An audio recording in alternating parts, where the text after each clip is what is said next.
So we're doing mental retrieval. So if I ask Michelle, what do you remember from class last week?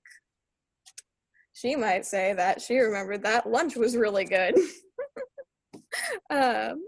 So I'm Jessica and this is Michelle and we're doing mental retrieval.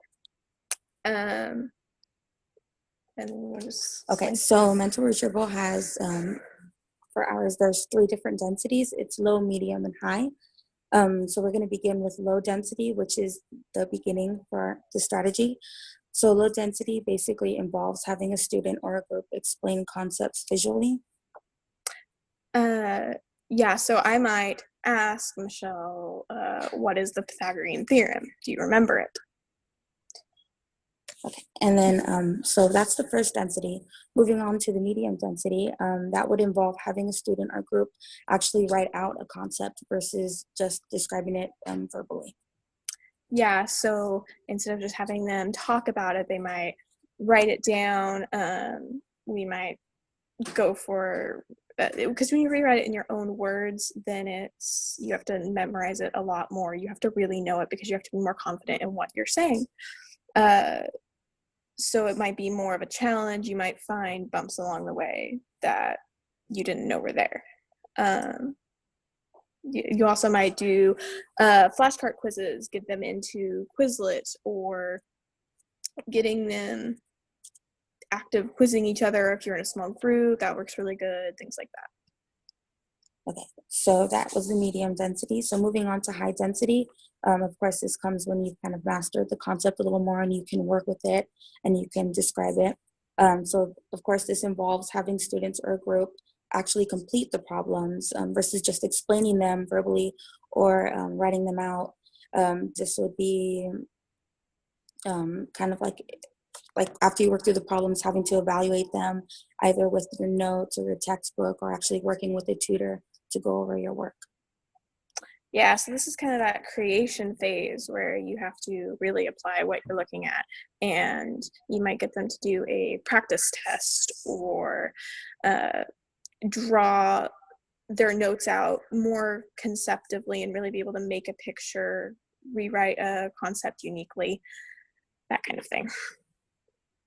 So that is mental retrieval ideas in a nutshell.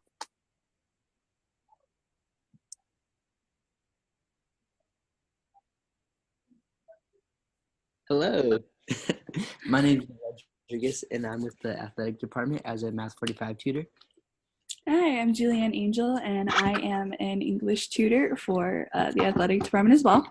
And we're going to be going over one of the 4 most effective ways to tutor, which is study methods. And we're going to do that via a little scenario that we made up for you guys. So enjoy! Hey, you're a tutor, right? Yes, hello, what is your name? Julianne, I came from Poli-Sci Health. Julianne, nice, Yeah. My name's Pablo. How are you doing today? Great, how are you? All right, good.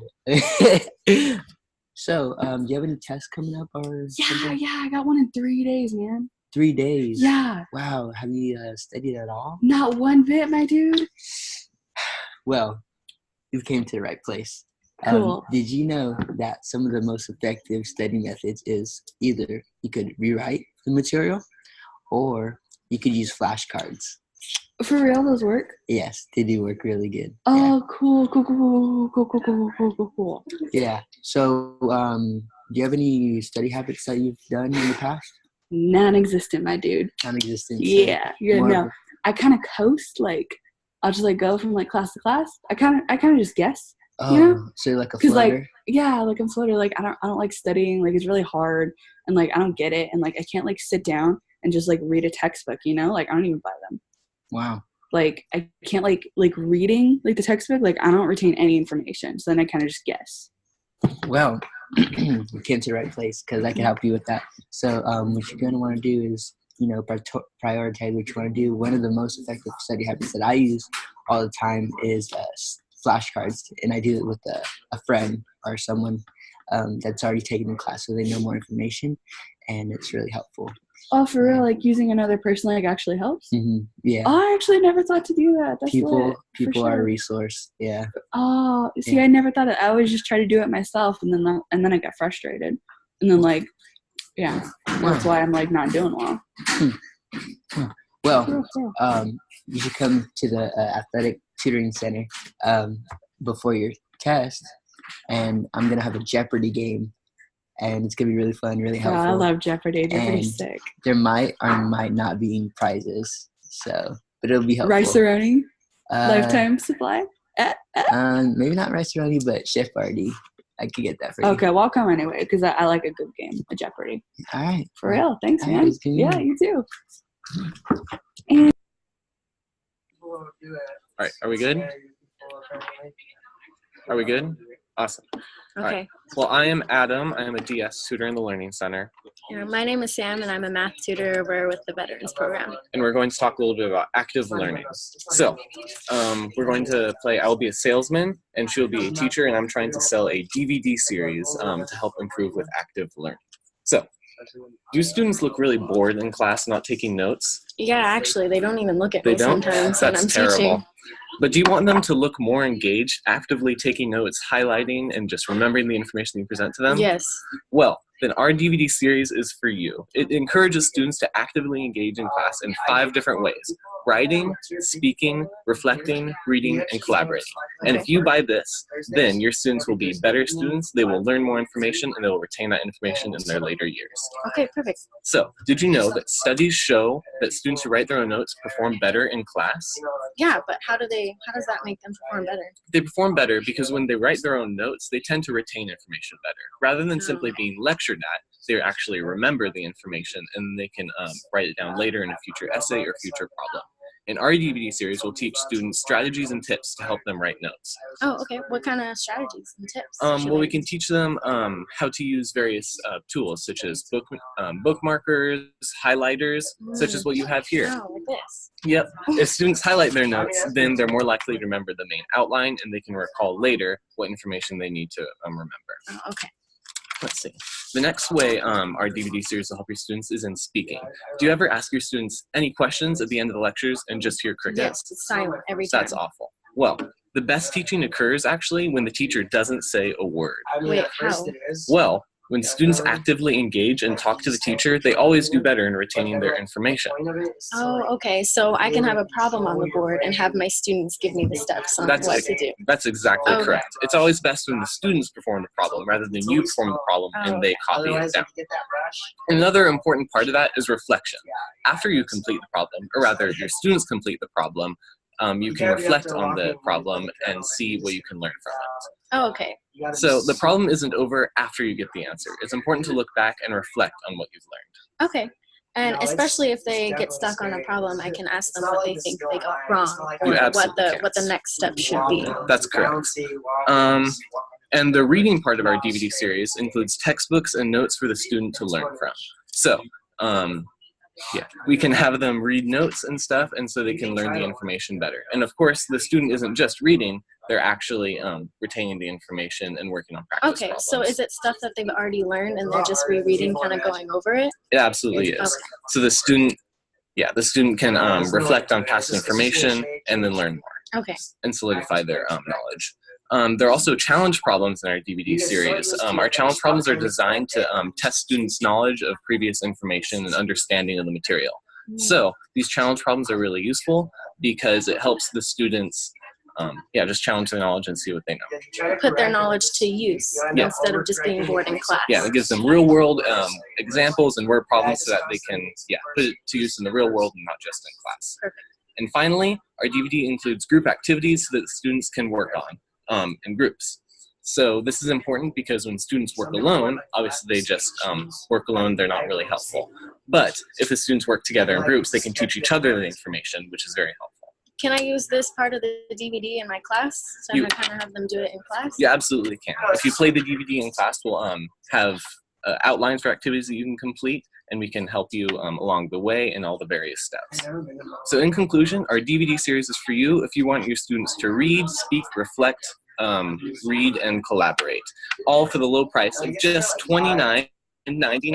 Oh my goodness. Isn't that amazing? What a steal. It's a steal. So you can get the ultimate guide for passing your class with this DVD series. Are you in? I'm in. That's awesome. Thank you for your work. Thank you. All done. So now they're just going to be discussing critical thinking. So does anyone have anything to say with critical thinking? Now we're going to be just Julian.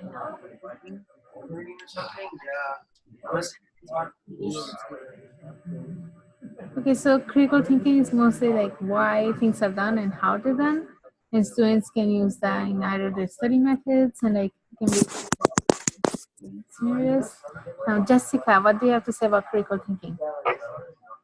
So when I think critical thinking, I think of students as recreating things in their own words to be able to critically think about something. They can connect it to their own life, connect it to the real world, bring their experiences into the problem, asking them if they've ever met with anyone that had experience in the field, or ask them if they've ever thought about this as a career or something like that. Like, get them branch off into other topics, see what other information that'll pull out, and then it'll associate it more with ideas they already have in their head, and then they'll remember information more, and they'll be able to create new ideas. Yeah, I agree. When we think of critical thinking, the most important thing is like why. The word is why. Like, you can learn something, but you have to ask why, and ask why you're learning it. How does it relate to the real world? How does it relate to a potential career? How does it relate to past life experiences? So it's important to ask why when you're learning anything, so you can see why it's important. About why, it's just about making sure that you're asking why, like the students are asking why, they're asking each other why, and that also like delves into open-ended questions that kind of force them to think, where they can't just pick A, B, C, D, and hope for the best.